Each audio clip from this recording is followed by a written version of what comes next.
Hello friends, स्वागत है आप सभी का सी बिबिकल आर्ट्स क्लासेस में। आज का वीडियो उन गर्ल्स के लिए है जिनका सब्जेक्ट गृह विज्ञान है। काफ़ी इम्पॉर्टेंट होने वाला है आज का ये वीडियो। आपको विश्वास दिलाते हैं 70 नंबर आपका पक्का हो जाएगा। 30 नंबर आपके स्कूल से तो लगभग आपको मिल ही जाता है।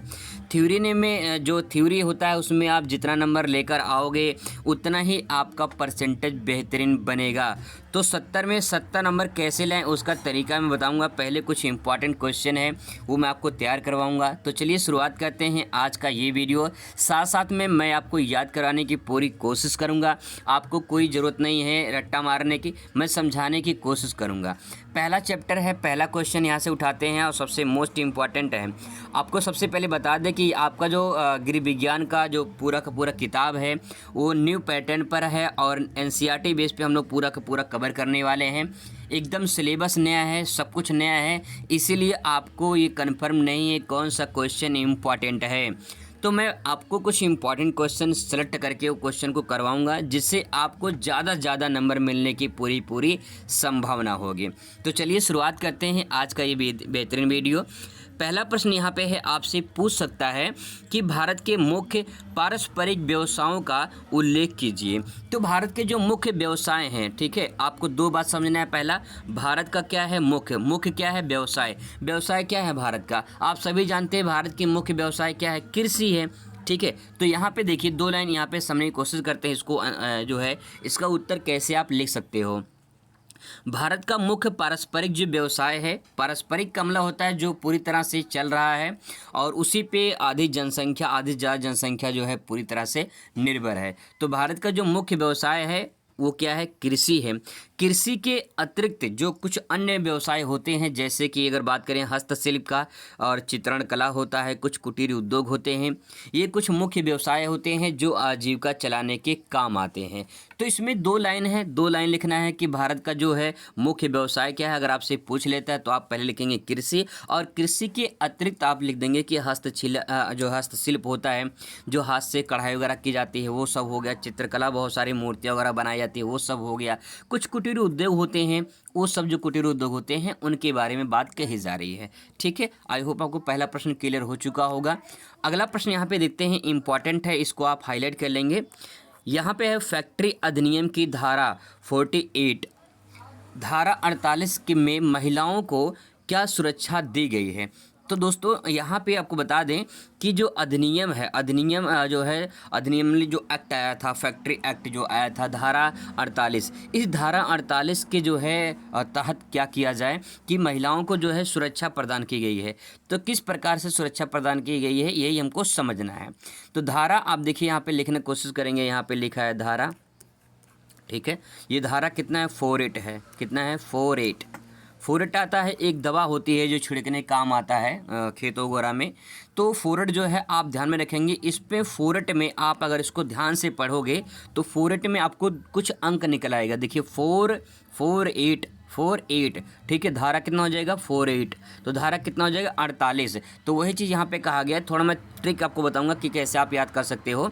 धारा 48 के तहत जो है महिलाओं को कौन सा सुरक्षा प्रदान किया गया है, यही बात आपको समझनी है। फैक्ट्री में अगर कोई महिला फैक्ट्री में किसी कंपनी में काम करती है, किसी उद्योग में काम करती है, तो उन महिलाओं को कुछ सुरक्षा प्रदान की गई धारा 48 के तहत। तो धारा क्या है यही हमको समझना है, उस धारे में क्या कहा गया है।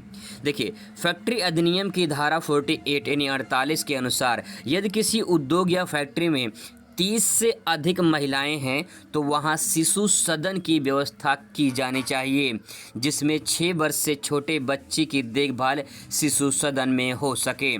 बहुत ही अच्छा कॉन्सेप्ट है, बहुत ही शानदार कॉन्सेप्ट यहाँ पे मैंने लिखा भी है। बहुत ही आसान शब्दों में मैं आपको समझाने की कोशिश कर रहा हूँ कि किसी भी उद्योग में अगर किसी भी फैक्ट्री में महिलाएं काम करती हैं और उन फैक्ट्री में 30 से अधिक महिलाएं हैं तो वहाँ पे अगर उनके बच्चे हैं 6 वर्ष से कम तो उनके लिए शिशु सदन बनाया जाए। शिशु सदन का मतलब होता है जैसे घर होता है उसी घर के टाइप का होता है सदन, घर ही होता है समझ लीजिए, और वहाँ पे शिशु की देखभाल करने के लिए जो है ऐसा जो है बनाया जाए कंपनी के पास में ही, ठीक है, ताकि जो है उनके जो बच्चे हैं उनके अच्छे से देखभाल है वो किया जा सके। और जैसे मान लो कि जो माँ होती है वो अपने बच्चों को ज़्यादा केयर कर सकती है।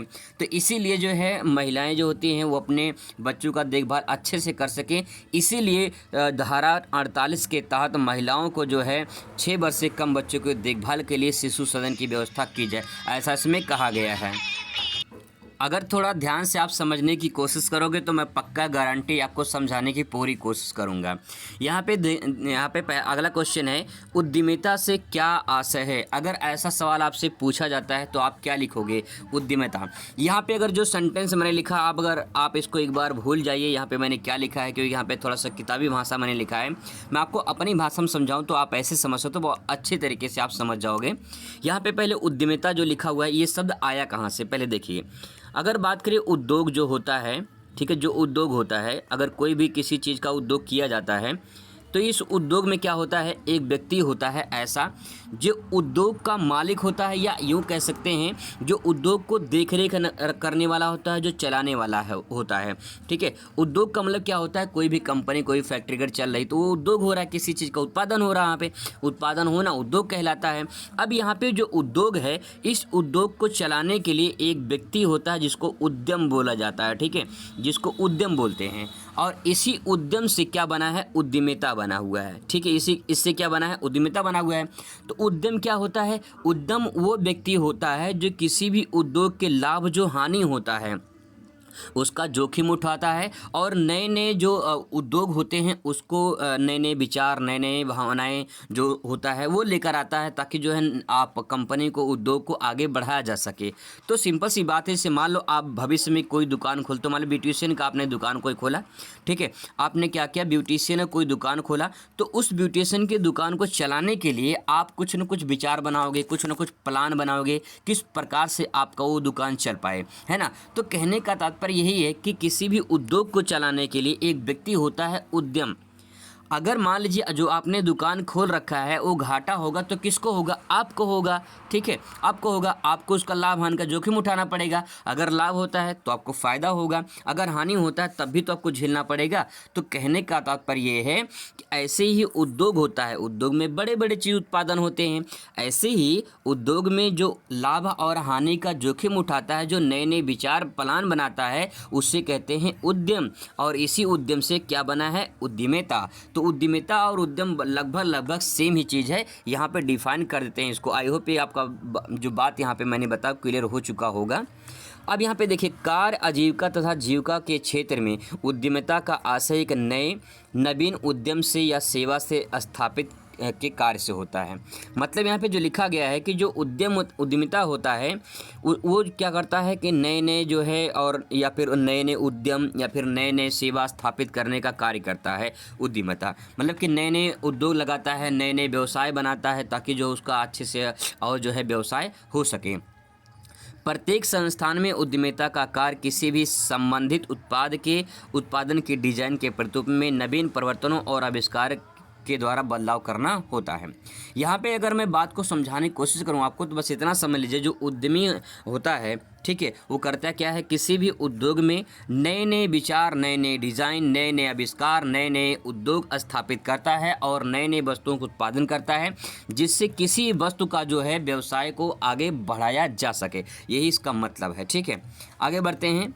आगे यहाँ पे अगला क्वेश्चन है, यहाँ पे उद्यम व्यक्ति के 3 मुख्य लक्षण बताइए, उसकी विशेषता क्या है। यहाँ पे ये बात को आपको क्लियर हो जाएगा कि उद्यमी व्यक्ति कौन होता है, और उसके बारे में जो विचार है, जो विशेषताएं हैं, वो आपको समझ में आ जाएगा। तो पहले आपको समझना ये है कि उद्यम व्यक्ति होता कौन है। ठीक है, तो उद्यम व्यक्ति वो होता है जो लाभ और हानि का जोखिम उठाता है। तो प्रश्न में लिखा है कि 3 मुख्य लक्षण बताइए, मैंने 5 लिखा है। भविष्य में अगर मान लो 5 पूछ लिया तो आपको दिक्कत नहीं होगी, समझने की कोशिश करेंगे केवल। जो उद्यमी व्यक्ति होता है वो क्या होता है, कठोर होता है, परिश्रमी होता है, और उसके अंदर परिश्रम करने की इच्छा होती है, ताकि वो लाभ हानि को, जोखिम को उठा सके और जो है कंपनी को आगे बढ़ा सके। ये उसके अंदर एक क्षमता होती है। ठीक है, इसके वजह से मान लो आप ही हैं, ठीक है, आप क्या करोगे, आप भविष्य में अगर मान लो कोई शॉप खोलते, कोई दुकान खोलोगे, ब्यूटिशियन वगैरह कोई भी दुकान खोलते हो, सिलाई कढ़ाई का दुकान खोलोगे, तो भविष्य में दुकान जब खोलोगे तो अगर वो दुकान चलाने की आपके अंदर इच्छा है, परिश्रम आप करते हो, मेहनत करते हो, आप कठोर परिश्रम करते हो आप, तो कहीं कि आपका दुकान जो हो ग्रो करेगा ही करेगा। बात समझ में आ रही है। अगर आप मेहनत नहीं करोगे, परिश्रम में नहीं हो, तो आपका दुकान कभी भी टूट सकता है। ये बात ध्यान रखेंगे। वही चीज़ यहाँ पे है, आप क्या हैं, आप उस दुकान के उद्यमी हैं जो लाभ और हानि का जोखिम उठाते हैं। ठीक है, आई होप आपको क्लियर हो रहा होगा। अगला पॉइंट यहाँ पे ले सकते हो, योजना बनाकर कार्य करना। बहुत ही सिंपल चीज़ें हैं। आप जो दुकान खोले हो, ऐसे आप समझो, मैं आपको भाषा में समझाने की कोशिश कर रहा हूँ। जो आपने अपना दुकान खोला है, उस दुकान के लिए आप क्या बनाओगे, प्लान बनाओगे। क्या बनाओगे, प्लान बनाओगे, योजना बना के काम करोगे, ताकि जो है आपका दुकान और तेज़ी से ग्रो हो सके। अगर प्लान नहीं बनाओगे तो हो सकता है कि वो आपका जो दुकान है या फिर जो आपने शॉप खोल रखा है, जो व्यवसाय आपने कर रखा है, वो पल भर में खत्म हो जाए। तो इसीलिए योजना बनाकर कार्य करना चाहिए। अगला पॉइंट है, लाभ कमाने की इच्छा होती है। कोई भी दुकानदार हो, कोई भी बिजनेसमैन हो, कोई भी उद्यमी हो, वो कहन कि क्या क्या चाहता है, उसकी इच्छा क्या होती है, लाभ होने के लिए।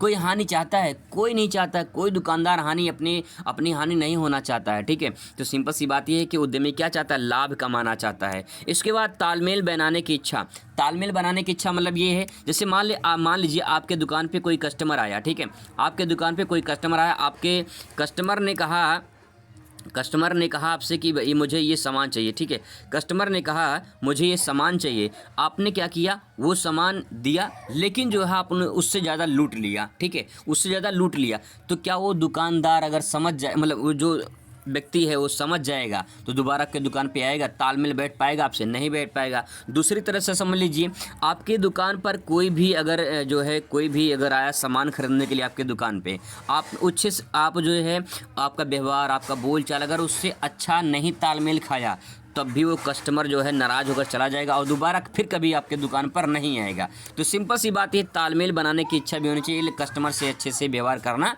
चाहिए।